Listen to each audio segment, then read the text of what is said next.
સુરતની Shri Radhe dairy farm and food limited દ્વારા 9મી એનિવર્સરીનું આયોજન કરવામાં આવ્યું હતું। સુરતની Shri Radhe dairy farm and food limited દ્વારા પોતાના ડેરી ઉદ્યોગમાં કંપનીની સફળતાની 9મી એનિવર્સરી સેલિબ્રેશનનું આયોજન કરવામાં આવ્યું હતું। ઇવેન્ટની મુખ્ય વિશેષતા એ એક વિશેષ પહેલ હતી જ્યાં કંપનીએ વંચિત બાળકોને ભોજન પૂરું પાડ્યું હતું, જે તેના મૂળ મૂલ્યો અને સામાજિક જવાબદારી પ્રત્યેના સમર્પણને પ્રતિબિંબિત કરે છે।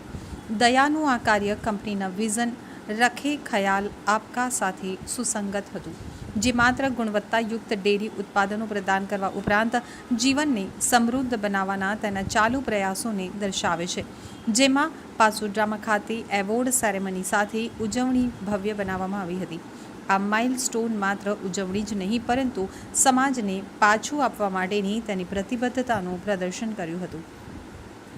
Shri Radhe dairy farm and food લિમિટેડના મેનેજિંગ ડિરેક્ટર શ્રી ભૂપન સુખાડિયાએ આ પ્રસંગે જણાવ્યું હતું કે આ વર્ષગાંઠ અમારા મિશનને નવી દિશા આપી છે। જ્યારે અમે ગુણવત્તાવાળા ઉત્પાદનો પૂરા પાડવા માટે કાર્યરત છીએ, ત્યારે સમાજને મજબૂત બનાવવા અને જરૂરિયાતમંદોને મદદરૂપ થવાના આપણી સામાજિક જવાબદારીના મહત્ત્વને અમે ક્યારેય ભૂલતા નથી। આ પ્રસંગે અમે મેળવેલી સફળતાને બધા સાથે શેર કરવા માટે ગૌરવ અનુભવીએ છીએ। તારીખ 7 અને 8 ઓગસ્ટના રોજ આ કાર્યક્રમનું આયોજન કરવામાં આવ્યું હતું। 7 તારીખના સવારથી રાત સુધી અલગ અલગ કાર્યક્રમ થયા હતા। સવારે નાસ્તાથી શરૂ કરી અને રાત્રે ડિનર સુધી ટ્રેનિંગ સેશન્સ, સેલ્સ ટીમ સાથે ચર્ચા વિચારણા સહિતના વિવિધ કાર્યક્રમ કરવામાં આવ્યા હતા। તો 8મી તારીખે પણ સવારથી જ કાર્યક્રમની શરૂઆત થઈ ગઈ હતી, જેમાં અલગ અલગ સેશનમાં કંપનીના કર્મચારીઓ મોટી સંખ્યામાં ઉપસ્થિત રહ્યા હતા। કર્મચારીઓને અલગ અલગ કેટેગરીમાં એવોર્ડ પણ આપવામાં આવ્યા હતા। કંપનીના અગ્રણીઓ પણ ઉપસ્થિત રહ્યા હતા। બંને દિવસના કાર્યક્રમમાં કંપની દ્વારા કરવામાં આવ્યું હતું।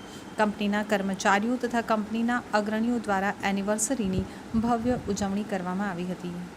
મારું નામ ભૂપત સુખડિયા છે અને Shri Radhe dairy farm and food limited તરફથી છું। આજે અમારી કંપનીને 9 વર્ષ પૂરા થયા, એ બાબતે આ 9મી વર્ષગાંઠ ઉજવવા માટે ઓલ ઇન્ડિયાથી અમારી ટીમ અહીંયા ઉપસ્થિત રહી અને એમની સામે અમે આ વર્ષગાંઠની ઉજવણી કરી। કઈ રીતે આખો આ કાર્યક્રમનું આયોજન કરાયું હતું? કોણ કોણ ઉપસ્થિત રહ્યા હતા અને સન્માનિત કરવામાં આવ્યા હતા? મોસ્ટ ઓફ અમારી સેલ્સ ટીમ હતી, એમાંથી જેણે લોકોએ સારું પરફોર્મન્સ કર્યું, હેડ ઓફિસમાંથી બી લોકો હતા અને સાથે સાથે અમારી ફેક્ટરી ટીમ પણ હતી। તો એમાંથી જે લોકોએ સારા પરફોર્મન્સ કર્યા એ લોકોને અમે અહીંયા સન્માનિત કર્યા। 9 વર્ષથી કંપની કાર્યરત છે, હવે આગળ કઈ રીતે આયોજન કર્યું છે કંપનીને આગળ વધારવા માટે? 9 વર્ષથી કંપની ઇન્ડિયાના માર્કેટમાં કામ કરી રહી છે અને આગળ હવે જસ્ટ અમને શરૂઆત કરી છે એક્સપોર્ટની, તો વર્લ્ડ વાઇડ અમારી કંપની જઈ રહી છે।